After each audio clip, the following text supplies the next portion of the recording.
শেখ হাসিনাকে দেশে ফেরাতে পররাষ্ট্র মন্ত্রণালয়ের মাধ্যমে ভারতকে অনুরোধ করেছে বাংলাদেশ। সরকার চায় শেখ হাসিনা দেশে ফিরে মামলা মোকাবেলা করুক। একথা বলেছেন স্বরাষ্ট্রমন্ত্রী সালাউদ্দিন আহমেদ। সচিবালয় এক ব্রিফিংয়ে তিনি আরও জানান, নাগরিকত্ব ইস্যুতে পশ্চিমবঙ্গে যা হচ্ছে তা ভারতের অভ্যন্তরীণ বিষয়। স্বরাষ্ট্রমন্ত্রী বলেন, সীমান্তে অনুপ্রবেশ ঠেকাতে বিজিবি সতর্ক অবস্থায় আছে। পররাষ্ট্র মন্ত্রণালয়ের মাধ্যমে আমরা অনুরোধ করেছি, এক্সট্রাডিশন চুক্তি অনুসারে অনুরোধ করেছি, আমরা শেখ হাসিনাকে ফেরত চাই এবং আমরা চাই তিনি মামলা ফেস করুক। আমরা তো তাকে চাচ্ছি ফেরত।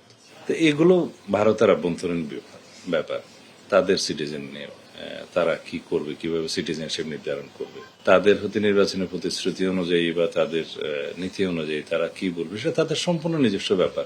এখানে আমাদের কোনো বক্তব্য থাকা তো কথা না। আমরা আমাদের সীমান্তে আমাদের বিজিবি মোতায়েন আছে, আমরা অবৈধ অনুপ্রবেশ আমরা ঠেকানোর জন্য আমরা সতর্ক অবস্থায় আছি।